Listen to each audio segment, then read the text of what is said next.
Kami juga menyampaikan keprihatinan dan rasa simpati yang tinggi terhadap dugaan penganiayaan, tindakan kekerasan yang dilakukan oleh Taman Safari terhadap para pegawai, khususnya yang bekerja sebagai pekerja sirkus. Pertemukan duduk sama-sama untuk menjadi pembahasan yang lebih lanjut. Nanti kalau sudah final, Bapak udah oke kanan kiri, Bapak kirim surat ke Komisi 3. Terima kasih Pak, sudah selesai.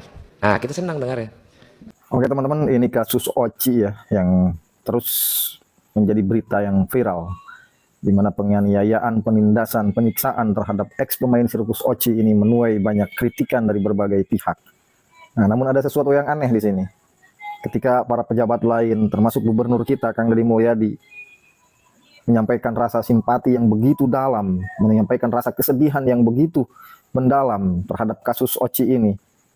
Nah, ini ada anggota DPR RI yang malah menganggap kasus ini sebagai kasus biasa saja. Kasus yang bisa cukup dengan duduk sama-sama dan damai. Yang parahnya mengatakan bahwa seolah-olah DPR RI tidak mau ribet. Tinggal menyerahkan surat penyelesaian katanya. Nah, oke, kita simak nih sama-sama pernyataan dari 3 tokoh ini. Nah, kita simak dulu pernyataan dari Sahron ini ya. Dan yang benar Pak Jansen, dengan segala kerendahan hati, dengan segala keterbukaan perasaan, pikiran Pak Jansen sebagai juga pemain, ini sikapi dengan seksama, yuk duduk sama-sama. Gak usah cari kesalahan, pasti nggak akan benar. Dirkrim nanti pusing lagi kerja baru Pak. Balik lagi mikirin, datangin lagi itu tempat TKP, ntar orang tua diundang periksa. Duit anggarannya kagak ada ngurusin penyelidikan khusus sirkus nanti. Jadi Pak Jansen dan tim, berkenan ya, duduk sama-sama. Di sini juga berkenan ya, jangan lagi ngomong di berita. Udah stop berita, nggak ada lagi berita. Udah, duduk sama-sama. Kalau seminggu nggak selesai, datang lagi sini, baru kita laporin ke Polda. Mana yang benar, mana yang salah, nanti baru berlanjutlah prosesnya. Demikian Pak Jansen, supaya jangan ini ntar bilang ini, wah ini orang tua begini, pusing Pak. Lebih baik duduk sama-sama, disaksikan oleh Pak Dirkrim Polda Jabar. Mana yang baik, mana yang salah, mana yang kurang, mana yang oke, dudukin sama-sama. Pertemukan perwakilan dari pengelola, perwakilan dari sini, pertemukan duduk sama-sama untuk menjadi pembahasan yang lebih lanjut. Nanti kalau sudah final, Bapak udah oke kanan kiri, Bapak kirim surat ke Komisi 3. Terima kasih Pak, sudah selesai. Nah, kita senang dengarnya. Nah kan, kita bisa lihat dari mimik mukanya saja seperti menanggapi hal ini seperti biasa-biasa saja. Berbeda dengan Bapak yang satu ini. Kita simak lagi. Kita ini seperti nggak ada pemerintahan, nggak ada orang yang mau membela, terbiar. Seperti hidup di zaman yang nggak ada orang yang mengurus warga negaranya. Kayak zaman batu gitu. Ini perlu juga menjadi catatan bagi Komnas HAM. 28 tahun Komnas HAM ikut bersama-sama, tapi rekomendasinya satu pun nggak didengar oleh siapapun, ya kan? Aku berpikir, apa kita ini, negeri kita ini masih perlu namanya Komnas HAM gitu. Tapi pada akhirnya apa yang dialami oleh teman-teman kita di Oci itu sampai hari ini seperti itu. Kiranya mungkin saya sependapat apa yang disampaikan sahabat Muslim, Umbu. Mungkin kita merujuk pada apa yang disampaikan oleh Komnas Perempuan.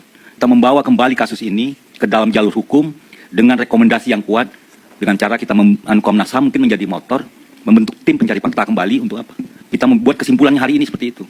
Kita juga tidak bisa teriak-teriak tanpa melakukan aksi yang nyata, itu nggak. Nah, kemudian Kang Deddy juga ikut berkomentar bahwa di Jawa Barat tidak boleh ada penindasan, tidak boleh ada perbudakan.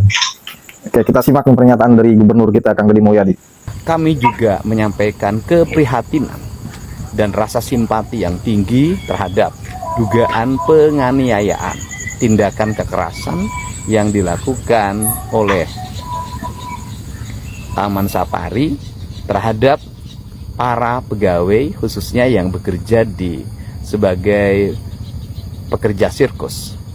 Semoga peristiwa tersebut bisa dituntaskan, baik dari sisi aspek ketenagakerjaan maupun dugaan tindak pidananya. Di Jawa Barat tidak boleh ada peristiwa-peristiwa yang memiliki nuansa kekerasan, menghilangkan hak-hak orang, rasa tenang, rasa nyaman, dan sejahtera hidupnya. Dan saya mengucapkan apresiasi yang tinggi terhadap jajaran pengacara dan para pihak termasuk Komisi 3 yang melakukan klarifikasi terhadap peristiwa tersebut, sehingga apabila ada dugaan pidananya bisa berjalan, dan apabila ada dugaan pelanggaran undang-undang ketenagakerjaannya, semuanya bisa berjalan dengan baik, dan keluarga serta korban dugaan kekerasannya bisa hidup dengan tenang, bisa mendapat recovery psikologi, dan bisa bekerja di tempat lain, tempat yang lebih layak dan lebih manusiawi. Sebagai Gubernur Jawa Barat, tentunya saya nanti akan menemui keluarga dan menanyakan langsung bagaimana peristiwa tersebut, dan saya juga akan menemui manajemen Taman Safari untuk mendapat klarifikasi dari peristiwa tersebut. Semoga seluruh Jawa Barat bisa bahu-membahu untuk menjaga alam dan seisinya agar kita hidup rukun dan damai serta harmoni, baik harmoni dengan alam maupun harmoni dengan manusia. Kita senantiasa menentang berbagai bentuk eksploitasi yang hanya menguntungkan satu orang atau satu golongan, tetapi merugikan banyak orang. Nah, dari pernyataan ketiga tokoh tersebut, kita bisa menilai siapa yang peduli terhadap rakyat, siapa yang memperhatikan terhadap nasib rakyatnya. Silahkan teman-teman komentari.